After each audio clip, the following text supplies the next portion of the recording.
हरे कृष्ण राधे राधे। द्वादश स्कंद चौथा अध्याय। 4 प्रकार के प्रलय। श्री सुखदेव जी कहते हैं, परीक्षित, तीसरे स्कंद में परमाणु से लेकर द्विपरार्ध पर्यंत काल का स्वरूप और एक एक युग कितने वर्षों का होता है, यह मैं तुम्हें बतला चुका हूँ। अब तुम कल्प की स्थिति और उसके प्रलय का वर्णन भी सुनो। राजन, 1000 चतुर्युगी का ब्रह्मा का एक दिन होता है। ब्रह्मा के इस दिन को ही कल्प भी कहते हैं। एक कल्प में 14 मनु होते हैं।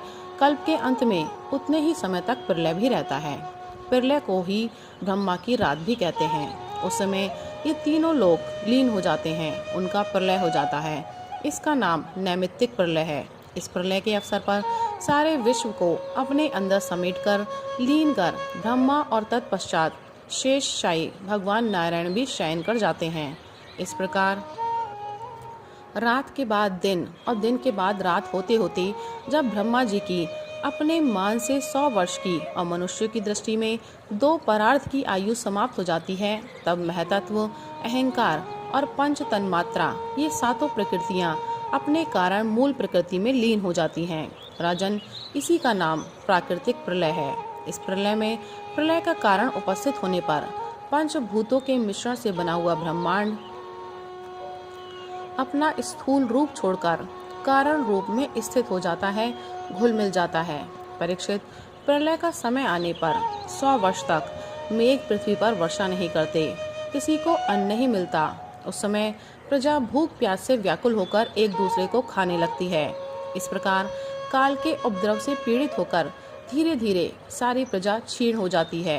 प्रलयकालीन सांवर्तक सूर्य अपनी प्रचंड किरणों से समुद्र, प्राणियों के शरीर और पृथ्वी का सारा रस खींच खींच कर सोख जाते हैं और फिर उन्हें सदा की भांति पृथ्वी पर बरसाते नहीं। उस समय संकर्षण भगवान के मुख से प्रलयकालीन संवर्तक अग्नि प्रकट होती है। वायु के वेग से वह और भी बढ़ जाती है और तल अतल आदि सातों नीचे के लोकों को भस्म कर देती है। वहाँ के प्राणी तो पहले ही मर चुके होते हैं। नीचे से आग की करारी लपटें और ऊपर से सूर्य की प्रचंड गर्मी। उस समय ऊपर नीचे चारों ओर यह ब्रह्मांड जलने लगता है और ऐसा जान पड़ता है मानो गोबर का उपला जलकर अंगारे के रूप में दहक रहा हो। इसके बाद प्रलयकालीन अत्यंत प्रचंड सांवर्तक वायु सैकड़ों वर्षों तक चलती रहती है।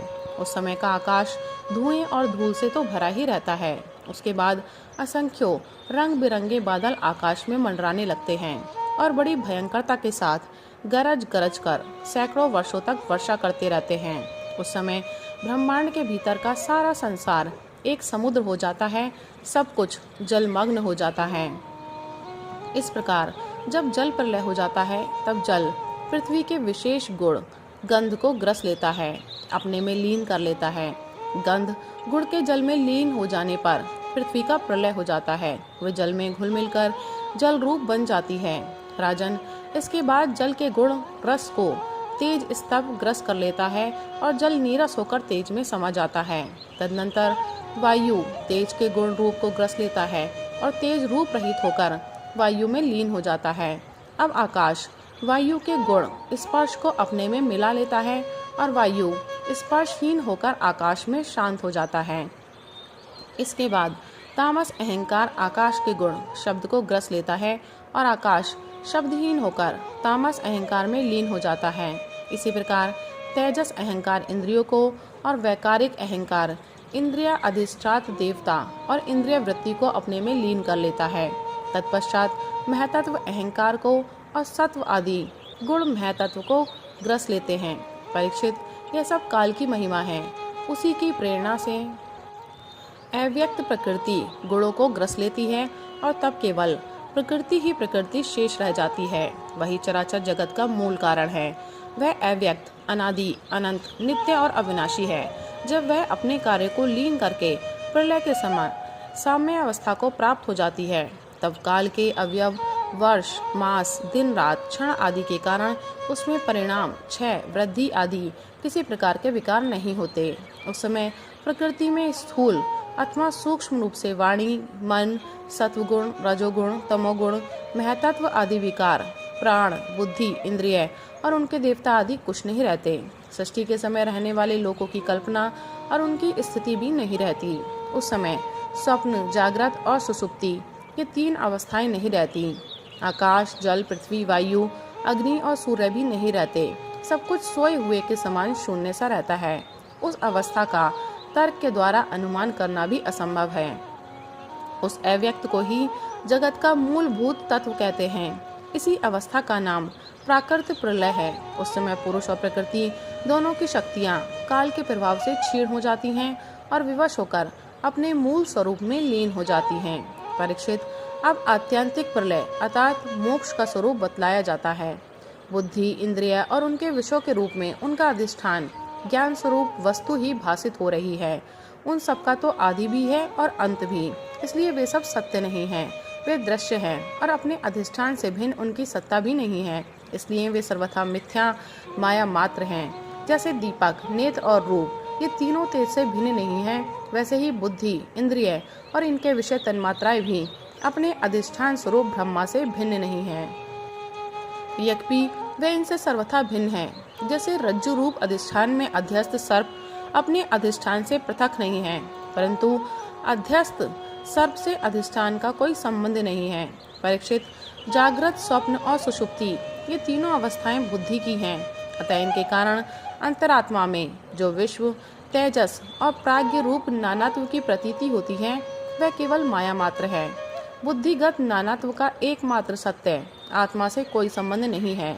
यह विश्व उत्पत्ति और प्रलय से ग्रस्त है, इसलिए अनेक अवयवों का समूह अवयवी है। अतः यह कभी भ्रम में होता है और कभी नहीं होता। ठीक वैसे ही जैसे आकाश में मेघमाला कभी होती है और कभी नहीं होती। परीक्षित, जगत के व्यवहार में जितने भी अवयवी पदार्थ होते हैं, उनके न होने पर भी उनके भिन्न भिन्न अवयव सत्य माने जाते हैं, क्योंकि वे उनके कारण हैं। जैसे वस्त्र रूप अवयवी के न होने पर भी उसके कारण रूप सूत का अस्तित्व माना ही जाता है, उसी प्रकार कार्य रूप जगत के अभाव में भी इस जगत के कारण रूप अवयव की स्थिति हो सकती है। परंतु भ्रम में यह कार्य कारण भाव भी वास्तविक नहीं है, क्योंकि देखो, कारण तो सामान्य वस्तु है और कार्य विशेष वस्तु। इस प्रकार का जो भेद दिखाई देता है वह केवल भ्रम ही है। इसका हेतु यह है कि सामान्य और विशेष भाव अपेक्षिक हैं, अन्यों आश्रित हैं। विशेष के बिना सामान्य और सामान्य के बिना विशेष की स्थिति नहीं हो सकती। कार्य और कारण भाव का आदि और अंत दोनों ही मिलते हैं, इसलिए भी वे स्वाप्निक भेदभाव के समान सर्वथा अवस्तु है। इसमें संदेह नहीं है कि यह प्रपंच रूप विकार स्वाप्निक विकार के समान ही प्रतीत हो रहा है, तो भी यह अपने अधिष्ठान ब्रह्म स्वरूप आत्मा से भिन्न नहीं है। चाहे कोई भी तो आत्मा से भिन्न रूप में अणुमात्र भी इसका निरूपण नहीं कर सकता। यदि आत्मा से पृथक इसकी सत्ता मानी भी जाए, तो यह भी चिद्रूप आत्मा के समान स्वयं प्रकाश होगा और ऐसी स्थिति में वह आत्मा की भांति ही एक रूप सिद्ध होगा। परंतु इतना तो सर्वथा निश्चित है कि परमार्थ सत्य वास्तव में नानात्व नहीं है। यदि कोई अज्ञानी परमार्थ सत्य वस्तु में नानात्व स्वीकार करता है, तो उसका वह मानना वैसा ही है जैसे महाकाश और घटाकाश का, आकाश स्थित सूर्य और जल में प्रतिबिंबित सूर्य का तथा बाह्य वायु और आंतर वायु का भेद मानना। जैसे व्यवहार में मनुष्य एक ही सोने को अनेकों रूपों में गड़गड़ाकर तैयार कर लेते हैं और वह कंगन, कुंडल, कड़ा आदि अनेकों रूपों में मिलता है, इसी प्रकार व्यवहार में निपुण विद्वान लौकिक और वैदिक वाणी के द्वारा इंद्रियातीत आत्मस्वरूप भगवान का भी अनेकों रूपों में वर्णन करते हैं। देखो ना, बादल सूर्य से उत्पन्न होता है और सूर्य से ही प्रकाशित, फिर भी वह सूर्य के ही अंश नेत्रों के लिए सूर्य का दर्शन होने में बाधक बन बैठता है। इसी प्रकार अहंकार भी भ्रम से ही उत्पन्न होता, भ्रम से ही प्रकाशित होता और भ्रम के अंश जीव के लिए भ्रम स्वरूप के साक्षात्कार में बाधक बन बैठता है। जब सूर्य से प्रकट होने वाला बादल तितर बितर हो जाता है, तब नेत्र अपने स्वरूप सूर्य का दर्शन करने में समर्थ होते हैं। ठीक वैसे ही जब जीव के हृदय में जिज्ञासा जगती है, तब आत्मा की उपाधि अहंकार नष्ट हो जाता है और उसे अपने स्वरूप का साक्षात्कार हो जाता है। प्रिय परीक्षित, जब जीव विवेक के खड़ग से माया में अहंकार का बंधन काट देता है, तब यह अपने एक रस आत्म स्वरूप के साक्षात्कार में स्थित हो जाता है। आत्मा की यह माया मुक्त वास्तविक स्थिति ही आत्यंतिक प्रलय कही जाती है। हे शत्रुदमन, तत्वदर्शी लोग कहते हैं कि ब्रह्मा से लेकर तिनके तक जितने प्राणी या पदार्थ हैं, सभी हर समय पैदा होते हैं और मरते रहते हैं। अर्थात नित्य रूप से उत्पत्ति और प्रलय होता ही रहता है। संसार के परिणामी पदार्थ नदी, प्रवाह और दीप शिखा आदि क्षण क्षण बदलते रहते हैं। उनकी बदलती हुई अवस्थाओं को देखकर यह निश्चय होता है कि देह आदि भी काल रूप सोते के वेग में बहते बदलते जा रहे हैं। इसलिए क्षण क्षण में उनकी उत्पत्ति और प्रलय हो रहा है। जैसे आकाश में तारे हर समय चलते ही रहते हैं, परंतु उनकी गति स्पष्ट रूप से नहीं दिखाई पड़ती, वैसे ही भगवान के स्वरूप भूत अनादि अनंत काल के कारण प्राणियों की प्रतिक्षण होने वाली उत्पत्ति और प्रलय का भी पता नहीं चलता। परीक्षित, मैंने तुमसे 4 प्रकार के प्रलय का वर्णन किया। उनके नाम है नित्य प्रलय, नैमित्तिक प्रलय, प्राकृतिक प्रलय और आत्यंतिक प्रलय। वास्तव में काल की सूक्ष्म गति ऐसी ही है। हे कुरुश्रेष्ठ, विश्व विधाता भगवान नारायण ही समस्त प्राणियों और शक्तियों के आश्रय हैं। जो कुछ मैंने संक्षेप से कहा है वह सब उन्हीं की लीला कथा है। भगवान की लीलाओं का पूर्ण वर्णन तो स्वयं ब्रह्मा जी भी नहीं कर सकते। जो लोग अत्यंत दुस्तर संसार सागर से पार जाना चाहते हैं, अथवा जो लोग अनेक प्रकार के दुख दावानल से दग्ध हो रहे हैं, उनके लिए पुरुषोत्तम भगवान की लीला कथा रूप रस के सेवन के अतिरिक्त और कोई साधन, कोई नौका नहीं है। यह केवल लीला रसायन का सेवन करके ही अपना मनोरथ सिद्ध कर सकते हैं। जो कुछ मैंने तुम्हें सुनाया है यही श्रीमद् भागवत पुराण है। इसे सनातन ऋषि नर नारायण ने पहले देवर्षि नारद को सुनाया था और उन्होंने मेरे पिता महर्षि कृष्ण द्वैपायन को।